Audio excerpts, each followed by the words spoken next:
This video is all about the endomembrane system.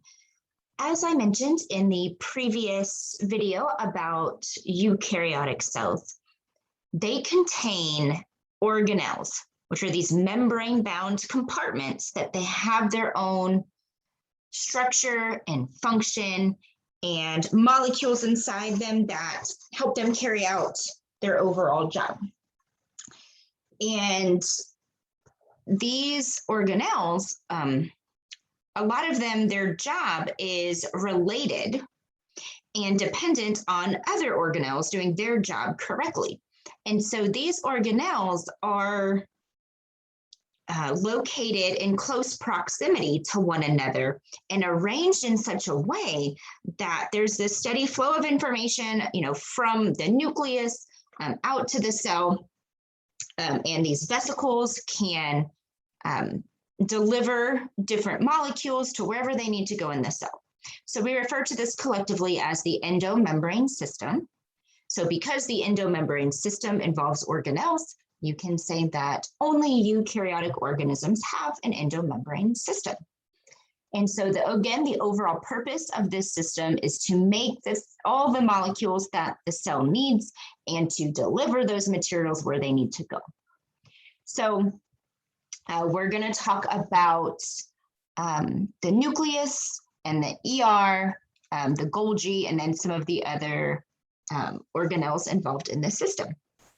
So first up is the nucleus. And this is typically the largest structure in the cell. And this is where the cell's DNA is housed. Okay, and it's also where RNA is made in the cell as well. And that specifically occurs in the nucleolus. And the cell's DNA, right, is the genetic information. And what this actually does is tells the cells which proteins need to be made, because proteins are the workers of the cell. So without proteins, none of the reactions would be catalyzed and the organism would die. Okay, so the DNA is really important for telling the cell what it needs to make. And because this information is critical to the organism's success, the genetic material is doubly protected. And it is protected by two plasma membranes, okay, which make up, I'm sorry, not two plasma membranes, I misspoke.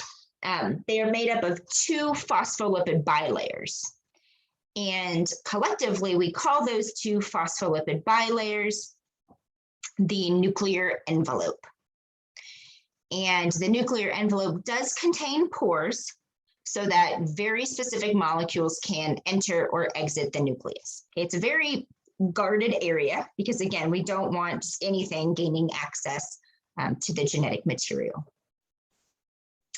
Okay, so the endoplasmic reticulum, which I'll always call the ER, is continuous with the nuclear envelope. So if you look at this picture, notice like at the back of the nucleus, you can see where the green endoplasmic reticulum is literally merging with it, right? So they're continuous.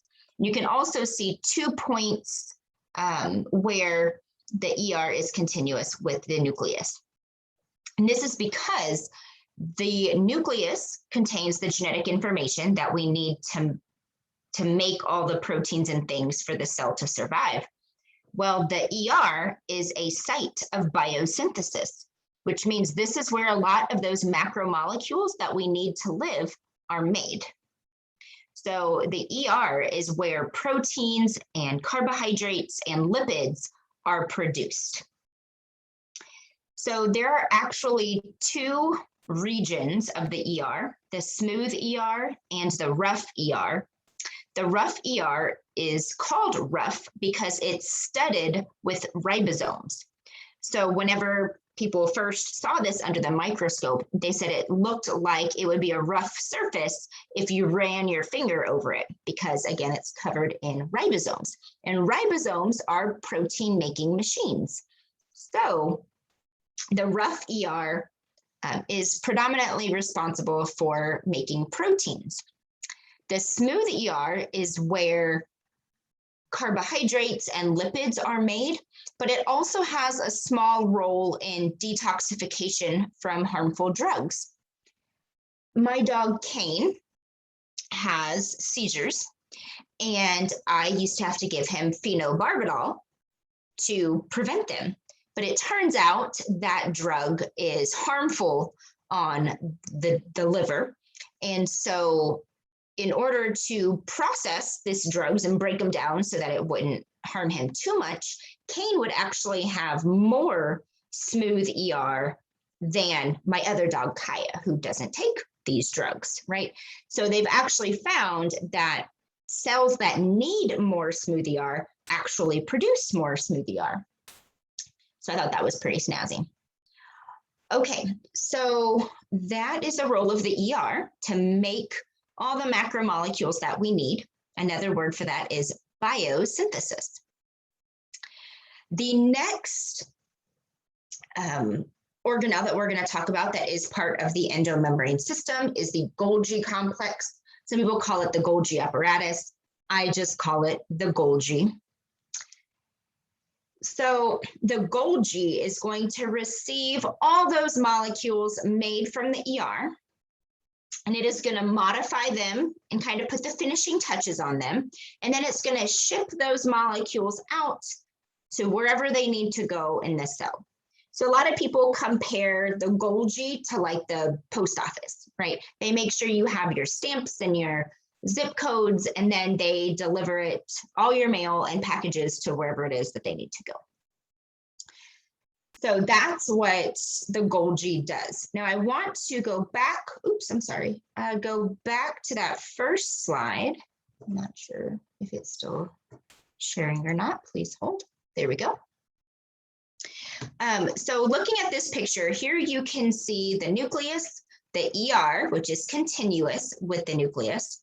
And then you can also see the Golgi out here. You see these little vesicles. So these vesicles are little transport containers that deliver the molecules made from the ER to the Golgi. And then once the macromolecules have been processed or modified, they travel via vesicles out to their final destination. So I want to talk about why these organelles are arranged and in the location that they are. And so the example I typically use here is to kind of compare parts of this eukaryotic cell to things that are more familiar to you. So I usually use an example of the process of making Barbie dolls, and especially think back to years ago when really all the Barbies looked alike, right? Thankfully, there's more diversity now, but a couple decades ago, right, they all pretty much looked the same, except that they did have a different theme, right? Maybe there was Nurse Barbie and I don't know, astronaut Barbie and teacher Barbie, right? But for the most part, they looked the same, right? Quite unfortunate. So let's think back to the process of making those Barbies, right?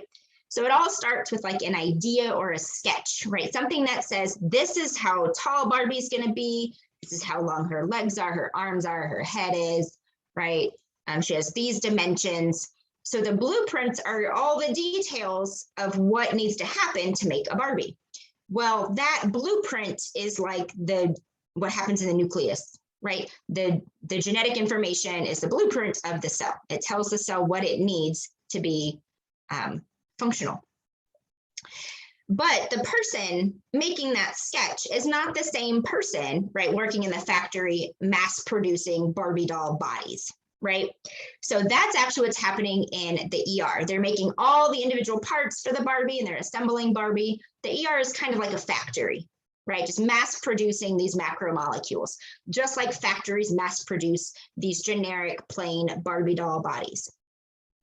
Okay, so imagine at this stage of our Barbie doll production, all you have is the plain Barbie doll bodies, okay? So now they go on to the next step of the process. So this is going to be talking about the Golgi, right? The Golgi modifies the macromolecules and ships them off to their destination. So in my Barbie analogy, this is where those identical Barbie doll bodies get their unique outfits, hair color. Sometimes they had different hairstyles. And so this is where generic Barbie doll body becomes Teacher Barbie or Dr. Barbie or Astronaut Barbie. Okay, so they get their final touches and then they're delivered to the Walmarts, Targets, Kmarts, whatever of the world, right? So each of those organelles, the nucleus, the ER, and the Golgi, all had a very specific and unique job, but they depended on what happened in the other organelles, right? So because the job of these organelles are related, they need to be close to each other. That way we're minimizing the amount of errors and problems that can arise in the process. All right, that is the end of this video. Check out the other videos to learn more about the rest of the organelles. And as always, let me know if you have any questions.